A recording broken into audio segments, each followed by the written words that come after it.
எரிகோ நகரம் பண்டைய பழங்கால நாகரிகங்கள் நிறைந்த நகரம். இன்றும் அந்த நகரம் இருக்கின்றது. இந்த எரிகோ நகரத்தில் நடந்த ஒரு சிறிய அற்புதத்தை இந்த கதையில் நாம் பார்க்க இருக்கிறோம். எரிகோ நகர சாலை ஓரத்தில் ஒரு பார்வையில்லாத மனிதர் ஒருவர் அமர்ந்திருக்கிறார். அவரை யாரும் கேட்பாரில்லை. மக்கள் தினமும் அவர் முன்னாடி தான் நடந்து போறாங்க வர்றாங்க. ஆனா யாரும் அவர்கிட்ட என்னன்னு கேட்கல, உனக்கு என்ன வேணும்னு கேட்கல.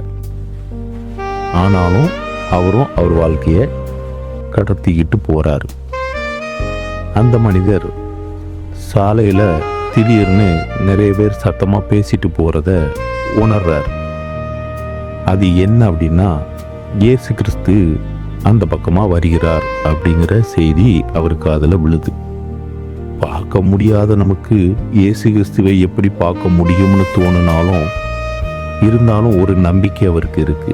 என்னன்னா, எப்படியாவது இயேசு கிறிஸ்துவை பார்த்து அவரிடம் தனக்கு பார்வை வேண்டும் என்கிற விஷயத்தை கேட்க வேண்டும் அப்படிங்கிற ஒரு ஆதங்கத்தோட மனுஷன் அவருக்காக காத்துக்கிட்டு இருக்காரு.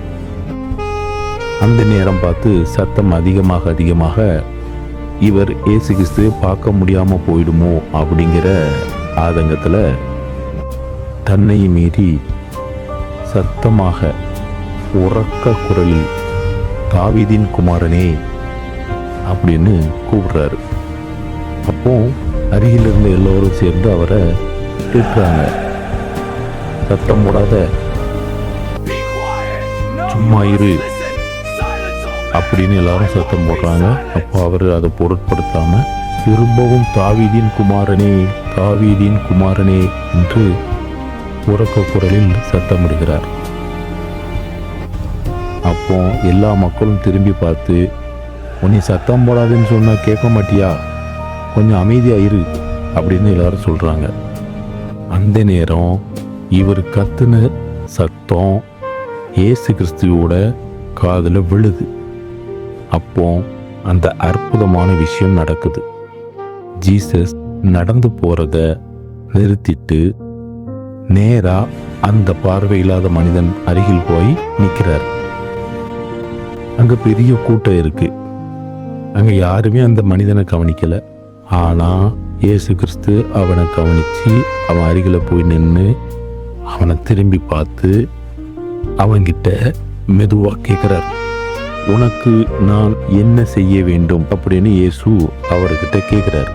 அதுக்கு அந்த பார்வையில்லாத மனிதன் என்ன பதில் சொல்றாருன்னா, ஆண்டவரே, நான் பார்க்க வேண்டும், இந்த உலகத்தை என் கண்களால் நான் காண வேண்டும் என்கிறார். அந்த நொடியிலேயே அவன் கண்கள் திறந்து முதலாக உலகத்தை பார்க்கிறான். இந்த அற்புதம் மிக சிறப்பா அவ்வளவு பேரும் அசந்துட்டாங்க சுத்தி இருந்தவங்க. இதே மாதிரி தாங்க, யாருமே நம்மளை கவனிக்கல, யாருமே நம்ம கூட இல்லை, யாருமே நமக்காக இல்லை அப்படின்னு நினைச்சுக்கிட்டு இருக்கீங்களா? கிடையாதுங்க. ஆண்டவர் உன்னை கவனிக்கிறார். ஆண்டவர் உன்னை பலப்படுத்துகிறார். ஒரு குருடனுக்காக நின்றவர் இன்றும் நின்று கொண்டே இருக்கிறார். இந்த தெய்வீக ஆசீர்வாதத்தை பெறுங்கள். என் கிருபை உங்களுக்கு போதும். Tamil Faith யூடியூப் சேனலை லைக் பண்ணுங்க, சப்ஸ்கிரைப் பண்ணுங்க, சப்போர்ட் பண்ணுங்க.